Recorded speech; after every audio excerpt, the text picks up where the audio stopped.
नमस्कार दोस्तों, आज मैं एक ऐसे घाव पर बात करने जा रहा हूं जो घाव सिर्फ एक व्यक्ति को नहीं बल्कि पूरे परिवार को झेलना पड़ता है। ये घाव है शराब। मैं रोज सुबह शहर के लिए निकलता हूं, लेकिन उस रास्ते पर जो दृश्य मेरी आंखों के सामने आते हैं वे दिल को हिला कर रख देते हैं। एक तरफ ताजी हवा होती है, पक्षियों की आवाज होती है और दूसरी तरफ देसी शराब की दुकान के पास का काला सच दिखाई देता है। कभी कोई औरत अपने पति को सड़क से खींच कर ले जाती है।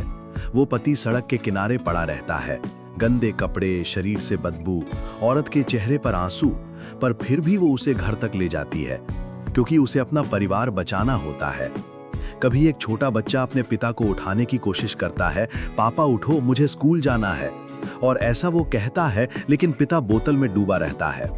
उस बच्चे की आंखों में सवाल, मेरे पापा ऐसे क्यों हैं? ये सवाल जैसे पूरे समाज से पूछता है।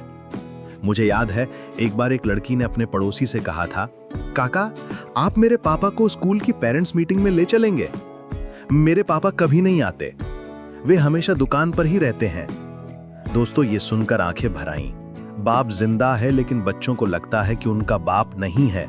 इससे बड़ा दुख और क्या हो सकता है? कई औरतें रोज अपने पतियों से मार खाकर जीती हैं, क्योंकि पति नशे में घर आता है तो सबसे पहले झगड़ा करता है, हाथ उठाता है, गाली देता है। औरतें सब सह लेती हैं सिर्फ इसलिए कि बच्चों को पिता का सहारा बना रहे। कभी कभी तो घर का अनाज भी शराब के पैसों के लिए बेच दिया जाता है। मैंने खुद देखा है, एक औरत ने अपने बेटे का स्कूल बैग तक बेच दिया क्योंकि पति ने धमकी दी थी। सोचिए, बच्चा अगले दिन स्कूल में क्या लेकर गया होगा। ये सब सुनकर मन सुन्न हो जाता है। शराब आदमी का जीवन बर्बाद करती ही है, लेकिन उसकी पत्नी का यौवन खा जाती है, बच्चों का बचपन छीन लेती है, मां के सपनों को तोड़ देती है। शराब ने कितने ही परिवार सड़क पर ला दिए। बच्चे पढ़ाई के बजाय झगड़े, गालियां और मारपीट देखकर बड़े होते हैं। उनका बचपन खो जाता है, दिल पर घाव रह जाते हैं। हमारे समाज में हम कितनी बार सुनते हैं कि फला लड़की का रिश्ता टूट गया क्योंकि उसका पिता शराबी है। कितनी बार हम देखते हैं गरीब औरतें शराबी पति को संभालते संभालते टूट जाती हैं, उनकी सेहत बिगड़ जाती है, मानसिक बीमारियां हो जाती हैं। कितनी माओं के सपने टूट जाते हैं सिर्फ इसलिए क्योंकि उनके बेटे ने नशा नहीं छोड़ा।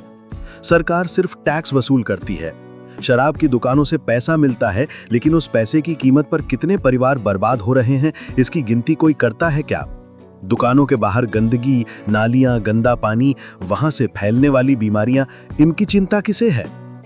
लेकिन असली समाधान क्या है? असली समाधान है समाज का जागना। हर पिता को अपने बच्चे को देखकर तय करना चाहिए, मेरा बेटा मेरी वजह से नहीं रोएगा। हर पति को तय करना चाहिए, मेरी पत्नी की आंखों में सिर्फ मुस्कान होगी, आंसू नहीं। आयुर्वेद कहता है, जब शरीर और मन शुद्ध होते हैं तब व्यसन कम होता है। गिलोय, त्रिफला, ब्राह्मी, अश्वगंधा, ये औषधियां शरीर और मन को शक्ति देती हैं। योग, प्राणायाम, ध्यान ये मन को स्थिर करते हैं, और परिवार का सहारा वही सबसे बड़ा इलाज है। दोस्तों, शराब एक घूंट सुख दे सकती है, लेकिन उसका दुख पीढ़ियों तक चलता है। बच्चों की पढ़ाई बर्बाद, मां का त्याग, पत्नी का अपमान, ये सब नशे के नाम पर हम कब तक सहेंगे? मैं आपसे हाथ जोड़कर कहता हूं, शराब को ना कहो, सिर्फ अपने लिए नहीं बल्कि अपने परिवार के लिए, अपनी मां के लिए, अपने बच्चों के लिए। आप बचेंगे तो घर बचेगा, घर बचेगा तो समाज बचेगा। आइए हम सब मिलकर नई शपथ लें, दारू मुक्त परिवार की, दारू मुक्त समाज की। ये वीडियो आपको पसंद आया हो तो लाइक, शेयर और सब्सक्राइब करना ना भूलें। धन्यवाद।